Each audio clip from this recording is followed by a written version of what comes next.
Ready to visit Spain and ignite your wanderlust with a whirlwind of travel tips? Brace yourself because we're going to dive head first into this enchanting country where every step promises an unforgettable adventure. From visiting those iconic landmarks to immersing yourself in the vibrant culture, get ready to unlock the secrets of a seasoned traveler. In this video, I'll share with you insider knowledge on navigating, savoring the Spanish cuisine, and securing the best deals on accommodation. And oh yeah, some tips for learning essential Spanish phrases. Vamos! When to visit this beautiful country? Well, to be honest, any time is good. But in general, you want to visit in the shoulder months. I'm talking about those months of spring and autumn when it's not too hot and it's not too cold and there are not too many tourists in those hot summer months. Now, I would recommend coming maybe in April or May and perhaps the later months. I'm talking September, October. Or if you want to plan a summer vacation and really savor the Spanish sunshine, well, consider visiting up in the north. I'm talking about in Galicia, in Asturias, in the País Vasco, in the Basque Country. Those areas are a little bit cooler in the summer months. Which airports to fly to? Well, if you're coming from the US, consider flying to the big airports. I'm talking about Barcelona or Madrid. In Barcelona, you can base yourself there, explore the Gaudi sites and everything along the east coast of Spain. From Madrid, you can easily get flights to anywhere else in Spain, and you can go crazy traveling around all the corners of the country. If you're coming from within Europe or once you're already in Spain, it's great because Europe has a lot of low-cost airlines. In Spain, look for a company called Vueling. It can get you around to wherever you want to go.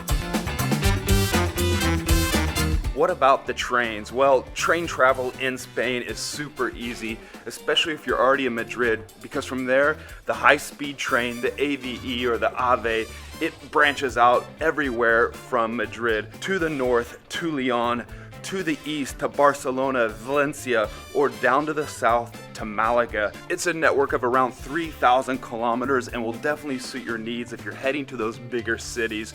If you want to have a little bit more freedom and get out and explore those pueblos, those hidden towns, well, consider renting a car. And renting and driving a car in Spain is super easy. It reminds me a lot of the American Southwest, big, wide, open roads. And unlike Spain or unlike Italy, there are not many tolls, so you don't have to pay much just for the fuel. And the road conditions, well, they're great. Nothing compared to Italy with potholes everywhere.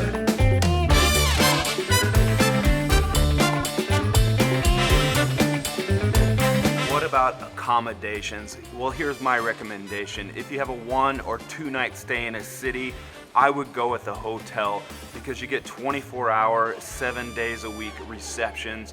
You have someone there to answer all your questions, how to navigate around a city, where are the best restaurants, etc. Now, if you have longer night stays, I would consider an Airbnb. Those are cool because you can spread out your things, you get a little bit more space traditionally in Airbnbs, and you get to see what it's like to live in some of these cool old apartments that are around the city center.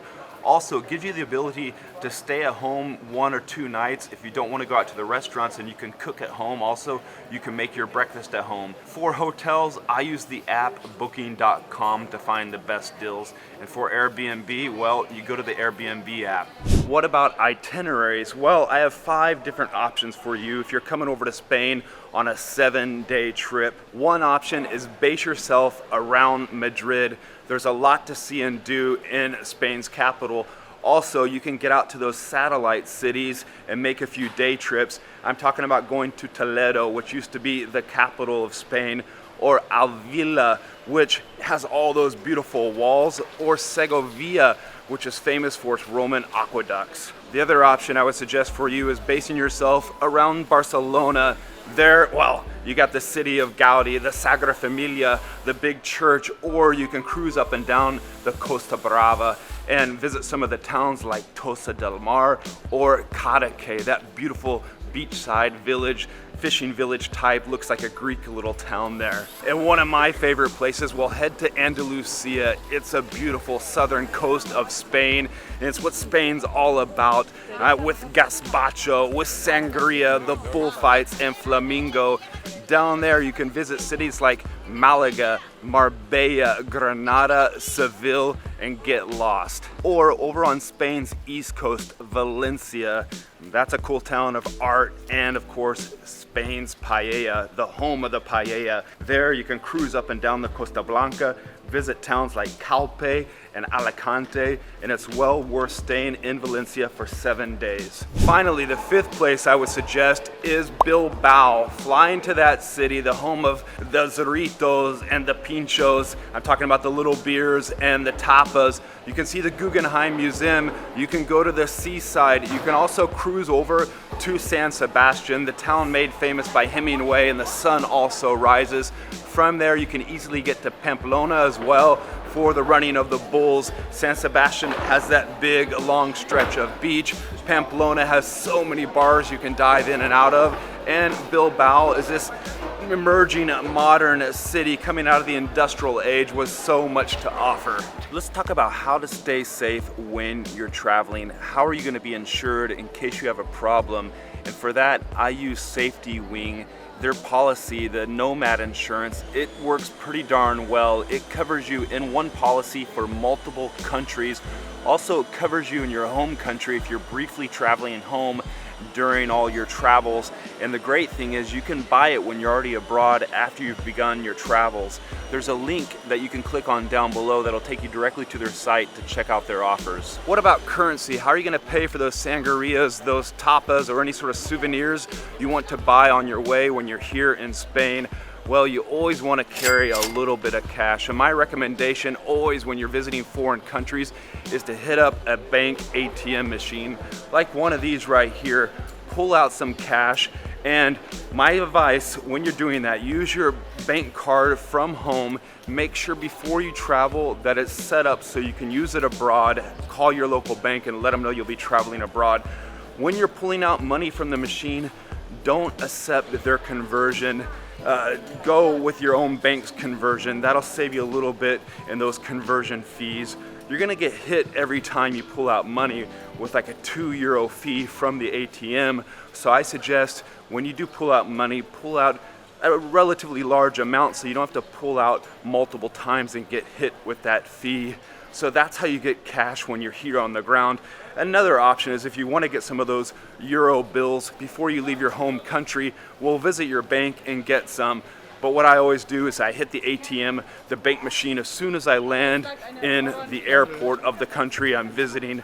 Now, most places in Spain these days take credit cards, but you're always going to want to have a little bit of those euros in your pockets for small places, if you're buying some trinkets, or if you just find out that your credit card's not working and you have some cash and you're ready to go in a jam. If you're finding this video useful, please give it a thumbs up. It helps out with all the YouTube algorithm. And if you haven't yet, subscribe to the channel so you're not missing out on any of my upcoming videos, and help get this video and all my videos out to a larger audience.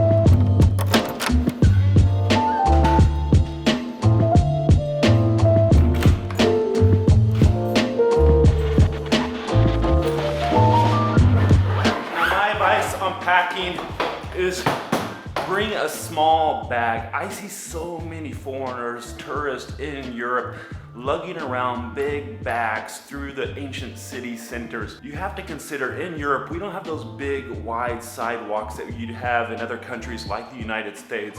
Also, many times you'll be arriving to the city center at the train station, and then it doesn't make sense to take a taxi to your hotel because it's only 500, 400 meters away. But those 500, 400 meters, that means you're pulling all your luggage and you have your backpack on through the city streets. So it's gonna be important to have something lightweight and you don't overpack.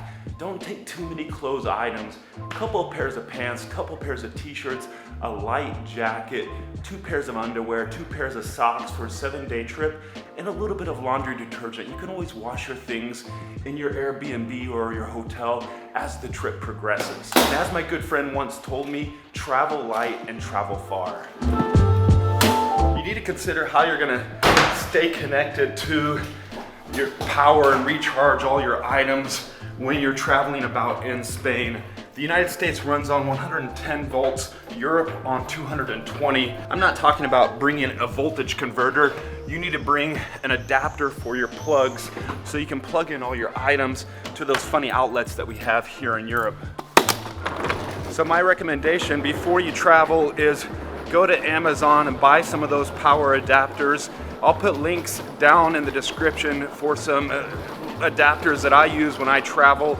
Also, you can buy a power strip, plug your power strip into that one adapter, then you can plug all of your US or your home country's items into that home country power strip, so you don't need as many adapters. Another suggestion is always carry a battery pack to recharge your smartphone and other portable devices when you're out and about sightseeing, because when you're traveling, you're using your smartphone so much more for Google directions, for taking photos, for capturing those memories. And again, I put a link to a battery pack I would recommend, as well as adapters, down in the description below, so you can check those out and be ready for your trip. Let's talk food for a minute. Get ready to have a feast when you get here in Spain, from morning, breakfast, lunch, and all the way till dinner. And adjust your hours because it's a little bit slower lifestyle here and people eat later hours. Dinner can be served from 9 p.m. up to midnight as an example, but feast. Have some of that paella valenciana, the jamón ibérico, gazpacho, patatas bravas, tortillas, which you can find at breakfast. You also get it during the tapas hours. And of course the churros that you can dip in chocolate and makes a nice little treat to go along with a coffee or something like that. And then the wines, Rioja, Ribera, there's so much to love. Of course, like the sangrias as well. You can really enjoy yourself in Spain. Also, if you haven't heard, I'm putting out a regular email newsletter with travel tips and hacks and all sorts of other information that you may not find here on the YouTube channel. There's a link to sign up to that email in the description below. Also, while you're down there, consider becoming a channel member to get customized badges to go next to all your comments, prioritize replies to your comments, and these little emojis that change colors with the length of time that you're a member to show your loyalty. Also, you get early bird viewing to my videos before they're live to the general public. Make sure you plan ahead, especially when visiting in the high season in those summer months, because there can be a lot of lines. Also, the restaurants may be booked up, so you want to call early to get those reservations, and you want to be early and buy those tickets early to get in those places like Sagrada Familia, Alhambra in Granada, or the Royal Palace in Madrid, or the Grand Mosque in Cordoba. My train has arrived! With a little bit of planning and thinking ahead, you can really make your vacation go a lot smoother and ensure that you get to those top sites and you get into those great restaurants and have just a delicious meal and a good time.